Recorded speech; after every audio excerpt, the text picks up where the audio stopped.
Let me cut right to the chase and say to President Mugabe, I'm sorry, Mr. President, but I do not believe that the $15 billion is missing. I cannot believe that it is missing simply because you tell the nation that it is. The reality is that $15 billion does not just go missing. Somebody knows where it is and why it is where it is.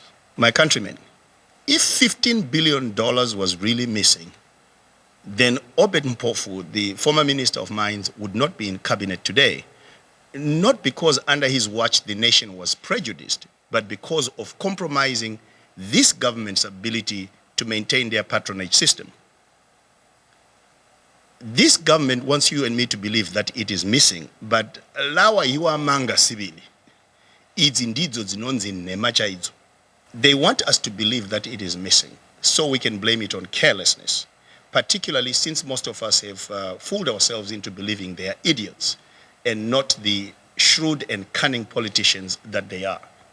This is a serious matter that needs every Zimbabwean to be seriously exercised about. We must remember that it costs money to rig elections. It takes resources to resist change, to purchase bullets, tear gas, and whatever the security services need to threaten people. We cannot afford not to believe that the supposedly missing billions are Zanu PF's strategic reserve to fund the ultimate fight to stop the will of the people from prevailing. At key moments in the post-independence history of our nation, those seeking change have been lulled into believing that Zanu PF has changed. This was the case during the government of national unity between 2009 and 2013. There is a reason the opposition was nickeled, and it was because they did not pay attention to Jeremiah 13:23, which says, "Can an Ethiopian change his skin or a leopard its spots? Neither can you do good who are accustomed to doing evil." We are entering a period where we cannot afford not to be vigilant, not to be suspicious of a party that has become accustomed to doing evil. This is not the time to give a party which continues to destroy our country the benefit of the doubt. It is important for the international community to recognize that our Minister of Finance's desperate pleas does not mean that Zanu PF has changed, or that it does not have a plan to foil the will of the people in 2018. It is one thing to be desperate, and quite another to have changed one's ways. The response of the Zanu PF government to people expressing their pain and seeking to have their voices heard has proven over and over again that Zanu PF is still Zanu PF. The attempts to craft laws that make it illegal for private citizens to own the flag simply because it has become a symbol for the people's demand for change is more than ample proof that Zanu PF is still Zanu PF.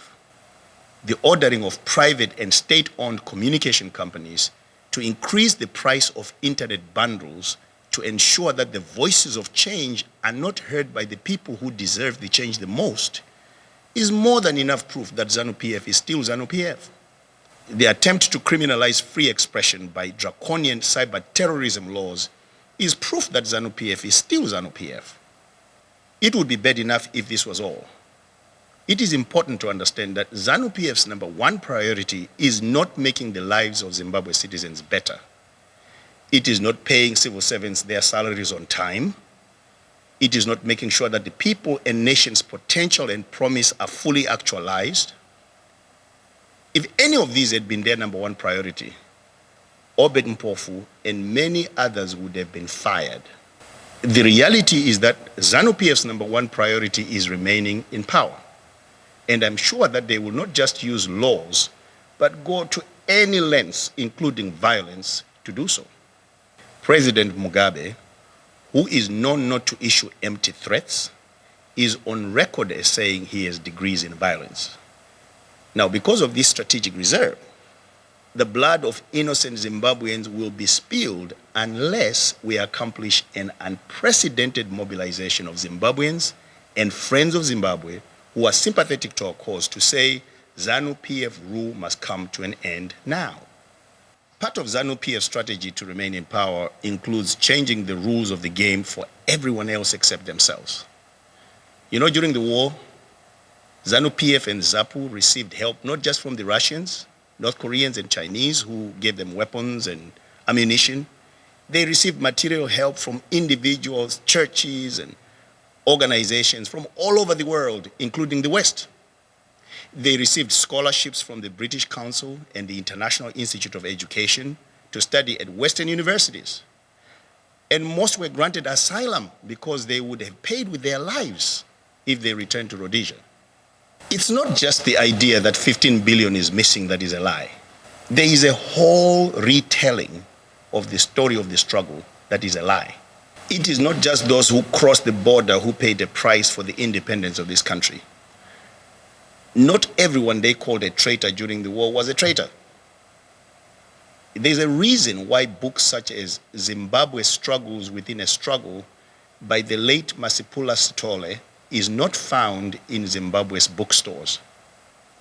As grateful as we have been as a nation that there were gallant sons and daughters of Zimbabwe who brought us our independence, the stories of young women who went to join the struggle being raped, that freedom fighters like the late Freedom Nyamubaya used to tell, cannot be ignored. Neither can the killings of people falsely accused of being collaborators by those who wanted to consolidate their positions within the liberation movement. The history of proving the sharpness of our knives against our own is hardly a post-independence phenomenon. There is a long history of that in our country.